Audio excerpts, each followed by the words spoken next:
ನೋಡಿ, ನಾನು ಅಸೆಂಬ್ಲಿನಲ್ಲಿ ಏನು ಹೇಳಿದ್ದೀನಿ ಅದಕ್ಕೆ ನಾನು ಬದ್ಧ ಇದ್ದೀನಿ. 23 ಕಂತನ್ನು ಕೊಟ್ಟಿದ್ದೀನಿ.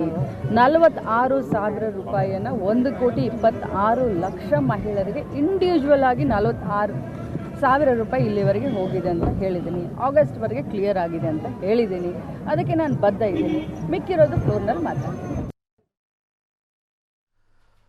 ಲಕ್ಷ್ಮೀ ಹೆಬ್ಬಾಳ್ಕರ್ ಪ್ರತಿಕ್ರಿಯೆ ಕೊಟ್ಟರು. ವಿಪಕ್ಷ ಶಾಸಕರು ಚೈಲ್ಡಿಶ್ ರೀತಿಯಲ್ಲಿ ಪ್ರಶ್ನೆಗಳನ್ನು ಮಾಡಬಾರದು ಅಂತ ಬಿಜೆಪಿ ಆರೋಪಕ್ಕೆ ಲಕ್ಷ್ಮೀ ಹೆಬ್ಬಾಳ್ಕರ್ ಗರಂ ಆಗಿರೋದು.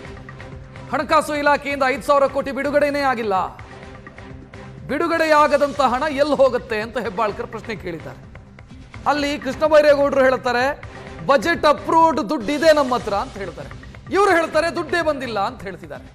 ಸೊ ಅಲ್ಲಿಗೆ ಲಕ್ಷ್ಮೀ ಹೆಬ್ಬಾಳ್ಕರ್ ಇವತ್ತು ಹೇಳ್ತಾ ಇರೋದು ಚೈಲ್ಡಿಶ್ ರೀತಿಯಲ್ಲಿ ಪ್ರಶ್ನೆ ಮಾಡಬೇಡಿ ಅಂತ. ಲಕ್ಷ್ಮಿಯರಿಗೆ ಮಹಿಳೆ ಸ್ವಾಭಿಮಾನದಿಂದ ಜೀವನ ಮಾಡಬೇಕು, ಮಹಿಳೆ ಆರ್ಥಿಕವಾಗಿ ಸಬಲೀಕರಣಗೊಳ್ಬೇಕು ಅನ್ನುವಂಥ ಏಕೈಕ ಉದ್ದೇಶದಿಂದ ಗೃಹಲಕ್ಷ್ಮಿಯ ಈ ಒಂದು ಯೋಜನೆಯನ್ನು ನಾವು ತೆಗೆದುಕೊಂಡು ಬಂದಿದ್ವಿ.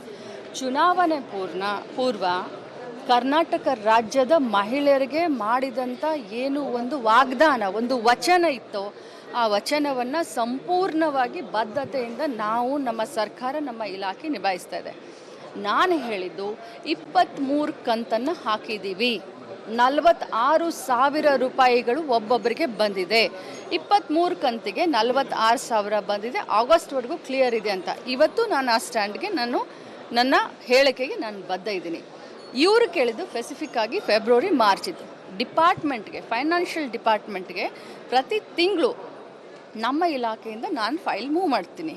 1ನೇ ತಾರೀಕಾಯಿತು, 3ನೇ ತಾರೀಕಾಯಿತು, ನಮಗೆ ದುಡ್ಡನ್ನು ರಿಲೀಸ್ ಮಾಡಿ ಅಂತ ನಾವು ಫೈನಾನ್ಸ್ ಡಿಪಾರ್ಟ್ಮೆಂಟ್ಗೆ ಫೈಲ್ ಮೂವ್ ಮಾಡಿದಾಗ ಯಾವ ತಾರೀಕಿಗೆ ಫೈನಾನ್ಸ್ ಡಿಪಾರ್ಟ್ಮೆಂಟು ನಮ್ಮ ಫೈಲನ್ನು ಕ್ಲಿಯರ್ ಮಾಡುತ್ತದೋ ಒಂದು ಕ್ಷಣ ನಾನು ಲೇಟ್ ಮಾಡಿದೆ. ಇದನ್ನು ಗೃಹಲಕ್ಷ್ಮಿಯರ ಅಕೌಂಟ್ಗೆ ಹೋಗೋ ರೀತಿ ನಾನು ನೋಡ್ಕೊಳ್ತೀನಿ.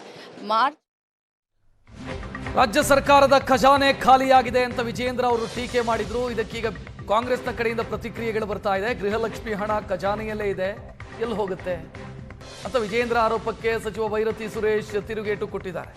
ಗೃಹಲಕ್ಷ್ಮಿ ಯೋಜನೆಯ 5,000 ಕೋಟಿ ಖಜಾನೆಯಲ್ಲೇ ಇದೆ ಅಂತ ಅದರ ಬಗ್ಗೆ ಲಕ್ಷ್ಮೀ ಹೆಬ್ಬಾಳ್ಕರ್ ಲೆಕ್ಕ ಕೊಡ್ತಾರೆ. ಬಿಜೆಪಿ ಇರೋದೇ ಅನುಮಾನ ವ್ಯಕ್ತಪಡಿಸೋದಕ್ಕೆ ಅಂತ ಭೈರತಿ ಪ್ರತಿಕ್ರಿಯಿಸಿದ್ದಾರೆ. 1,000 ಕೋಟಿ ಎಲ್ಲಿ ಹೋಯ್ತು ಅನ್ನೋದೇ ಪ್ರಶ್ನೆ ಸರ್. ಈಗ ಹೇಳ್ತಾರೆ ಅವರೇನೆ, ಸಂಬಂಧಪಟ್ಟ ಇಲಾಖೆ ಮಂತ್ರಿ ಇರ್ತಾರೆ, ಎಲ್ಲೂ ಹೋಗಿಲ್ಲ, ಸರ್ಕಾರದಲ್ಲಿ ಖಜಾನೆಯಲ್ಲಿ ಇರ್ತದೆ, ಎಲ್ಲಿ ಹೋಗಿರ್ತದೆ ದುಡ್ಡು. ತಪ್ಪು ಮಾಹಿತಿ ಏನಾದರೂ ಕೊಟ್ಟಿದ್ರೆ ವಿಷಾದ ವ್ಯಕ್ತಪಡಿಸ್ತೀನಿ ಅಂತ ಹೇಳಿದರೆ ಸರಿಯಾದ ಮಾಹಿತಿ ಕೊಡ್ತಾರೆ. ಸರ್ಕಾರದ ಹಣ ಹಂಗೆಲ್ಲ ಡೈರೆಕ್ಟಾಗಿ ಹೋಗೋಕ್ಕೆ ಚಾನ್ಸಸ್ ಇಲ್ಲ. ಬಿಜೆಪಿಯವರು ಅನುಮಾನ ವ್ಯಕ್ತಪಡ್ಕೊಂಡು ಬಿಜೆಪಿಯವರು ಯಾವಾಗ ಅನುಮಾನ ಪಡತ್ತಾನೆ 6 ವರ್ಷಕ್ಕೆ ಹೇಳೋರಲ್ಲ, ಸುಳ್ಳು ಹೇಳೋಕ್ಕೆ ವಿರೋಧ ಪಕ್ಷ ಇರೋದು ಅಂತ ಹೇಳಿ ಸದನದಲ್ಲಿ ಅದು ಸರಿ ಎಲ್ಲರೂ ಹೇಳಿದ್ರು. ಆ ಥರ ಹೇಳೋವಂಥ ಆರೋಪಗಳಿಗೇನು ಉತ್ತರ ಹೇಳೋಕ್ಕಾಗ್ತದೆ?